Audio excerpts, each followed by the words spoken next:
Hey guys, and welcome to Ask William.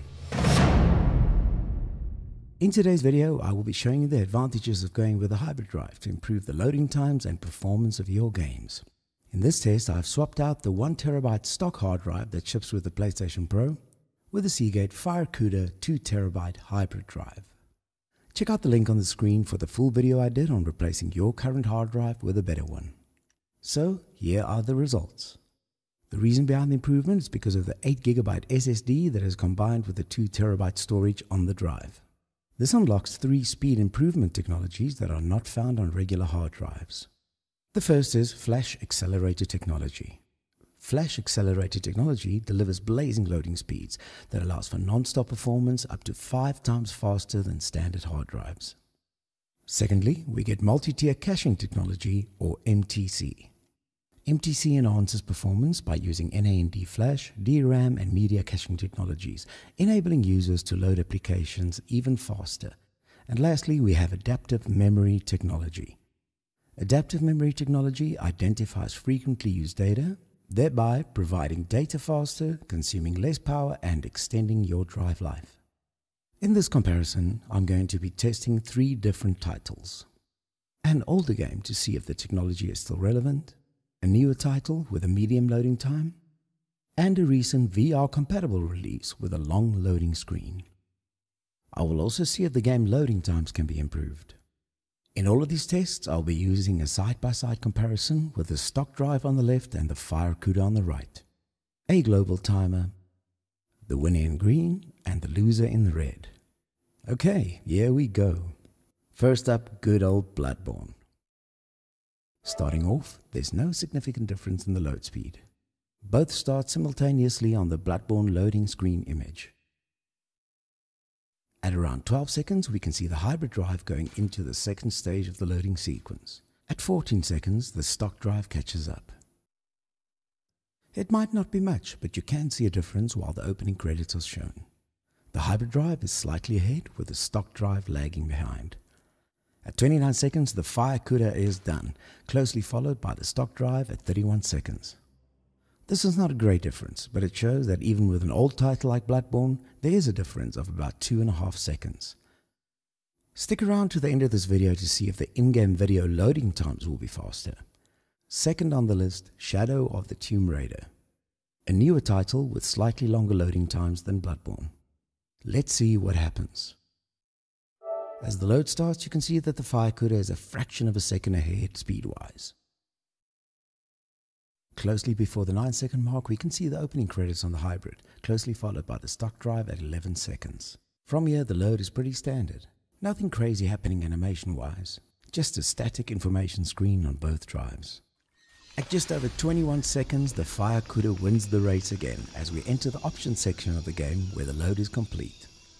At just over 28 seconds, the stock drive catches up, which gives us a slightly better result of just over 7 seconds difference between the hybrid and the stock drive.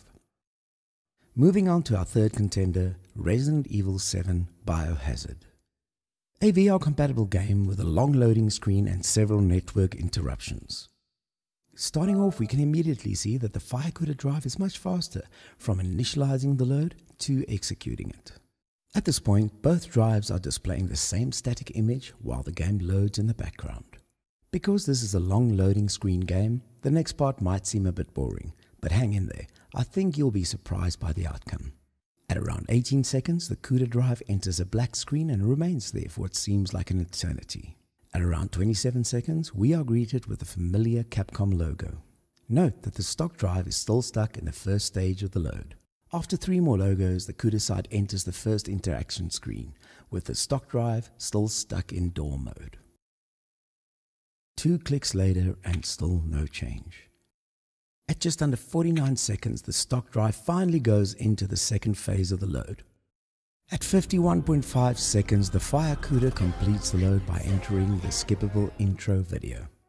Now, as I said earlier, this is gonna get a bit boring, but bear with me because I was really blown away by the actual end result. While we're waiting, I must tell you that I tried the same test on other long loading games like Battlefield 1, and the result was the same. Now, if there's one thing we can take away from this test is, the longer the loading time, the more a hybrid drive will perform. So if you're planning to play something like Pac-Man, stick to the original drive. But considering that the average person sticks to one game at a time, starting it up quicker makes a world of difference. The only indication that the game has not frozen is the tiny loading logo in the bottom right-hand corner of the screen.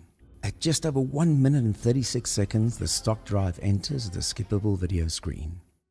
That's an amazing loading time difference of almost 40 seconds, making the Firecuda the clear winner by a mile. I did promise you at the beginning of this video that I will be checking out in-game loading time as well. To end off this test, we're going to go back to good old Bloodborne.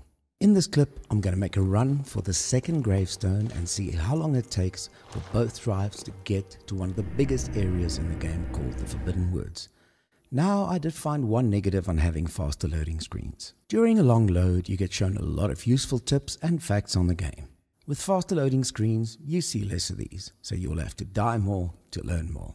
Enough about bone marrow ash and kirkhammers, pungent blood cocktails and power cake badges. At just under 26 seconds, the Firecuda gets us there and takes a victory shot in celebration. At 32 seconds, the stock drive crawls over the finish line and shoots a blank at nothing. That's almost a 7-second difference between the two. And there you have it. Now you have all the information you need to make your choice. Let me know in the comments if you plan to switch over or not. If you found this video to be helpful, please consider to like and subscribe to my channel, and let me know in the comments what kind of videos you would like to see more of. From me, William, thank you so much for watching, and I will see you in the next one.